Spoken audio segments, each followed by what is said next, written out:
বন্ধুগণ, যে কথাটি আজকে বলতে চাই, বিভিন্নভাবে আমরা তথ্য পেয়েছি। ঢাকা 14, 15, 16 আসনের মধ্যে কিছু ভোটার বাংলাদেশের বিভিন্ন জায়গায় থেকে এখানে ভোটার লিস্টে নাম তোলা হয়েছে এবং কিছু ভুয়া ভোটার এখানে অন্তর্ভুক্ত করা হয়েছে। আমার প্রশ্ন হলো, এই সমস্ত বিষয়টা কি নির্বাচন কমিশনের কি দৃষ্টির বাইরে ছিল, নাকি জেনে শুনে এই সমস্ত কাজে যারা জড়িত হয়েছে সেগুলা কি নির্বাচন কমিশন কি দেখে নাই? এই সমস্ত কাজ তো সুষ্ঠু ভোটের অন্তরায় যেটা বলা হয়।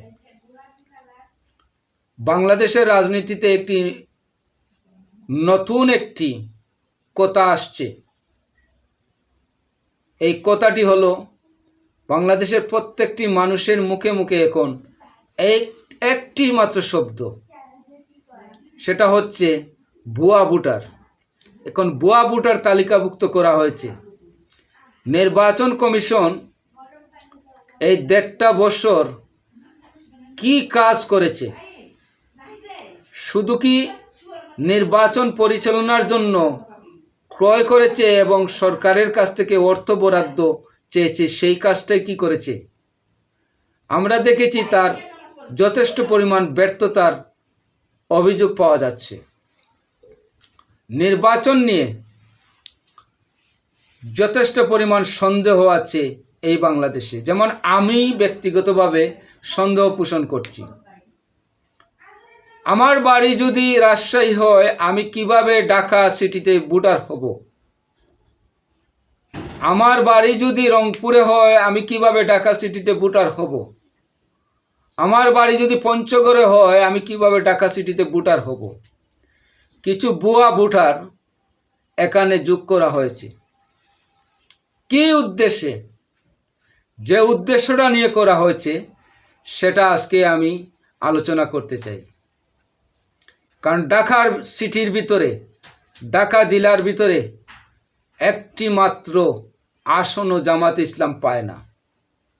আমরা বিভিন্ন মিডিয়ার মাধ্যমে জানতে পেরেছি, ঢাকা 15তে নাকি জামাতের আমির মহোদয় সেখানে নির্বাচন করবেন। যে কোনো কিছুর বিনিময়ে হোক সেই আসনে বিজয়ী করতে হবে। এখন তার আগেই, নির্বাচনের পূর্বেই ভোট কীভাবে মেকানিজম করা যায়, ভোট কীভাবে জামাতে দাঁড়িপাল্লা প্রতীককে সিল মারা যায়, সেই ব্যবস্থাই সফল করা হয়েছে। নির্বাচন কমিশন, আমি কিছুদিন আগে বলেছিলাম যে নির্বাচন কমিশন ভবন সেটা জামাতের কেন্দ্রীয় কার্যালয় হয়ে গেছে। আর আজকের যা বাস্তবতা, তা কাজে মিলটা পাওয়া যাচ্ছে।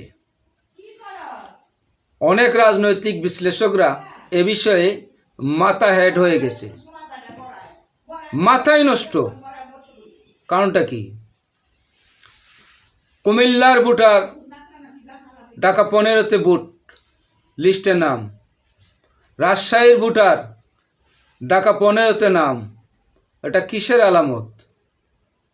নির্বাচন করতে আসছেন, জয় পরাজয় হবে, এটাই স্বাভাবিক।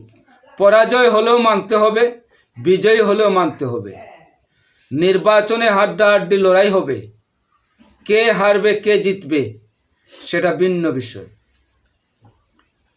এইরকম যে বিভিন্ন সংস্থার মাধ্যমে আমরা যে খবরগুলা পাই, এগুলো আসলেও